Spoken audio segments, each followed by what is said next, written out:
Hello, my people, my beautiful and handsome viewers. Yeah, welcome to the show. Yeah, this is another update. Yeah, good morning, good afternoon, good evening. And for those people who are already sleeping, good night. Yeah, we are about to start our show now. So, my name is Timothy, Timo Starboy Reality Talk TV. On YouTube, on Facebook, Timo Starboy Channel Blogs. On Twitters, Timothy Oladipupo 1. So share our program and continue liking it. Share. Thank you. God will bless you. You see, this is another update. Inec, it seems that this is glaring. This is so glaring that they are compromising and they are not ready to come clean. You know, they are not ready to come clean.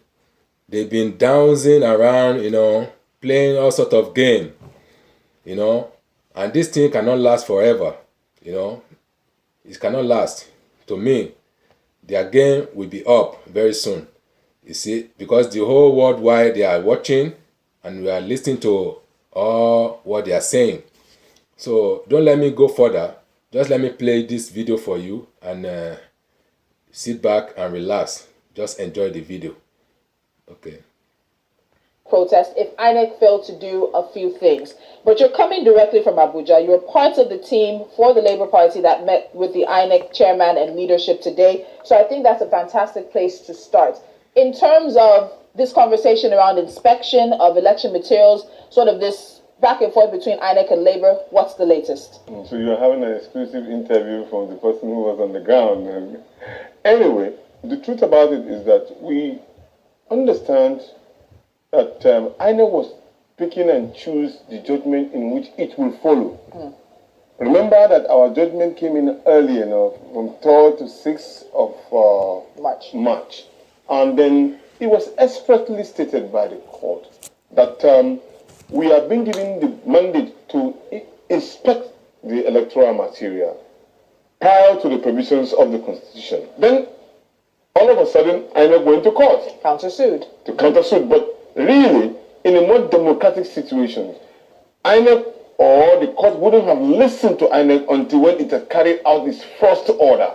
But unfortunately, it listened to INEC and then it granted INEC at the same time that INEC can reconfigure the beavers. And interestingly also, while INEC was trying to say they can reconfigure the beavers, we still find the same suit asking the court to give us that particular or re-echo this position that we have the right now to actually inspect the material. Interestingly, the court now said, no, we cannot abuse the process of court because already they have granted us that particular. So you see, the court has already known his mandate ab initio.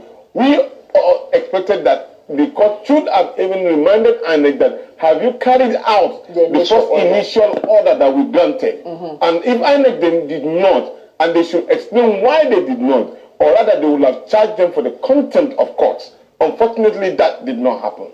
So we now thought it most importantly and expediently that we must take this particular issue to the public domain. Constitutionally, we have the right to protest when we are not satisfied with the processes in which the election situation has taken us to. And that was exactly what we did 3 days ago when I addressed the press, citing the part of this particular constitutional provision based on the provision of the INEC provision that INEC has flouted its own rule and they are denying us the access to actually inspect those particular material. So we had it as of yesterday. INEC now granted that we can't visit them today to actually inspect those particular material. Graciously, the INEC chairman himself received the 60-man team of lawyers that visited the INEC. I'm fortunate to be part of that particular team as a chief spokesman of the Labour Party Presidential Campaign Council. Well, that was exactly what happened today. Maybe you may want to ask further what happened within us, within the INEC. And so we're going to go there, but I find something you said interesting, that the INEC chairman said Labour can come and inspect the machines. We're talking about 186,000 beavers machines. I don't understand what kind of inspection would have been done from early morning till now that would satisfy. So take us through what happened in the meeting, what that inspection really entails for Labour. Based on the provisions of the Electoral Act and then the pronouncement by the court, we are being given the opportunity to inspect. Inspection means that we can sample the positions of some of the usage of the material that was used to form our own opinion on what we present at the court.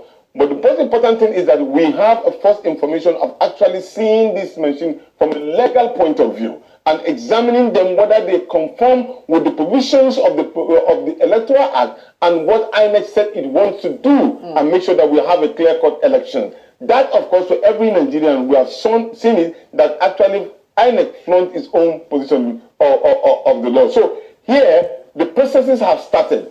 INEC Chairman Professor Mahmoud Yakub graciously availed us with the opportunity of welcoming the legal team, and he said, and I quote, that we in INEC will give you every document that you require to help you in executing your own case in the court, based on the provisions of the law, because we are law-abiding organization. And that word actually resonated with the minds of our legal team. That he said everything that we require. He did not say certain things.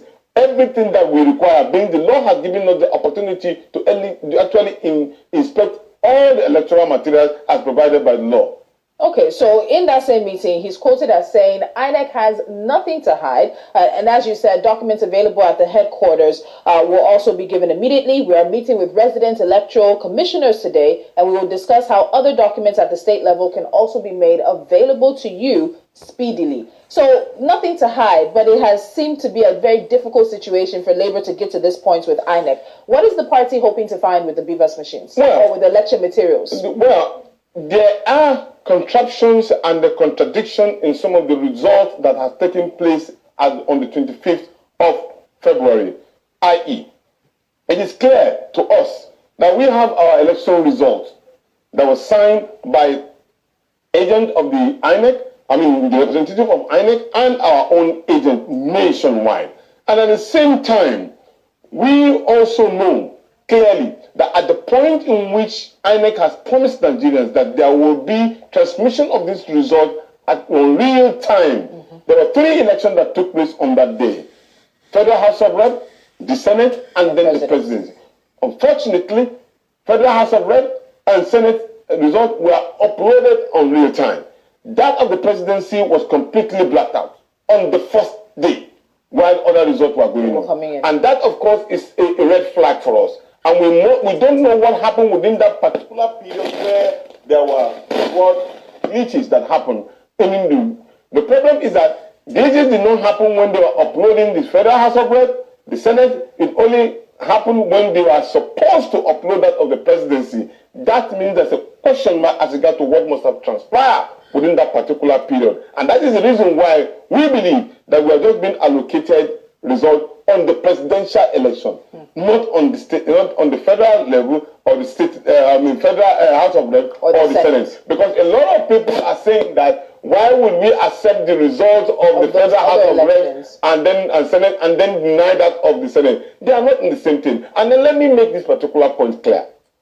In anybody that is in doubt, many of the people who run election under the for federal House of Rep and Senate run with the popularity of Peter Obi. This is not to say that we're taking anything out of the context that they too have their own popularity in a way. I want to assure Nigerians, anywhere you see any member of the Federal House of Reps or Senate that have won election, you can be rest assured Peter Obi got double of that particular result of that particular Senate. And eventually you will have to prove those kind of things. Of course, that's exactly why we are inspecting those particular materials and at the same time going to court with the results that we have. Okay, so let's talk about trust, because there's an issue of trust here. The Labour Party has this permission now to inspect these machines, but also INEC has the permission to reconfigure. And INEC says this reconfiguration will be ready by Tuesday for the governorship elections coming up on Saturday. But the Commission has also assured the Labour Party that the information on the BVAS machine will be backed up for inspection and had also promised that all documents will also be made available. So from your meeting today with the INEC chairman and, of course, the leadership of the Independent National Electoral Commission, are you reassured? The trust that you're doubting, because this is the same agency, this is the same system that oversaw these elections that you're contesting at the presidential level, at least, that is asking you to also trust it to be able to keep the information you need to go to court with and then move forward with the process that will lead us to elections on Saturday? Well, you see, for me, I have a little doubt. My doubt is that the fact that for transparency and accountability, when the court has given them the mandate to actually reconfigure this particular machine, the owners of getting the trust of the Nigerian people, especially those who are supposed to be the agent or representative of the different political parties. Interestingly here, the so-called political parties who have won the election too also apply to inspect this particular materials. So in that case, it could have been seemingly easy for INEC to say, we have been given this particular mandate by the court, then we are inviting your technical team to come and see how we back up this particular information. That way there's no hidden agenda, just like as the chairman has said, so that we will be assured that that particular document that they are backing up actually are information that comes from the BVAS machine itself. Because you see, the BVAS machine is not a creation of another individual. It's a scientific creation that almost all of us have in our hands. And this particular thing that we have in our hands is just like your phone. And your phone simply means that if you have a data that you've already stored in that particular phone, you can only keep it aside and then input another one into it. In that way, you can only go back to that particular data that you imputed in the first place without any hindrance. And when you say you want to reconfigure, it's just like you saying that you want to flash the phone. That means all information will go to status quo. Okay, so there's no need for actual INEC thinking that they have to reconfigure that particular machine. All they need to do, keep those information there where they are. We inspect the materials as we see, we get the data that we want, and then they continue with their process. Because you and I never knew that during the period of which election will take place, after the first election, INEC will configure the BVAS. None of us knew that. It's just like you changing the rules when the game is already on. Okay, so that is where the doubt comes from. But in any case, this will give us opportunity to prove our case beyond reasonable doubt that there were positions on which certain information have been kept away at a particular time when it was needed. And then if they have a contrary view, because already the court and everything, where everybody will know that certain things had happened that we couldn't be able to get to that particular fact that we wanted. But the most important thing is that the documented result, which is actually signed by INEC representatives at each of the polling units, are available to all Nigerians to see. And that is exactly what we will tender at the court. All right, Tanko, we're going to take a break because the party called for nationwide protests if INEC failed to allow it to inspect the machines. But with the meeting today in Abuja, will those protests go forward? The conversation will continue right here on Politics HQ.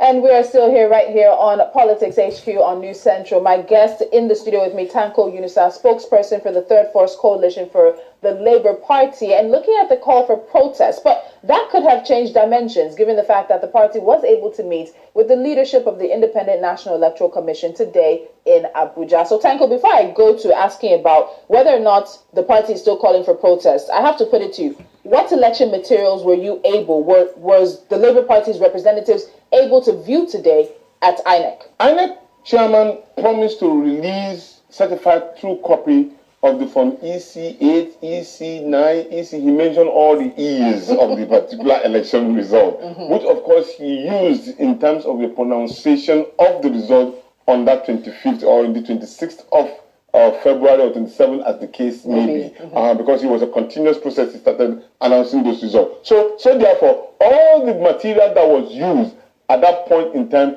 are in the possession of INEC headquarters. And he said all other material that we may require are in the possession of the resident electoral commissioner of each state. So we need to get a schedule where we'll be able to access those particular material within the shortest period of time before the time of which we can present our case in the court. And of course, that will be considered by our team of lawyers led by Dr. Levy at our lawyers' den. So is the party satisfied enough now to call off the nationwide protest? That will be determined by the kind of response and the kind of quality of materials that is needed that the lawyers have received thus far.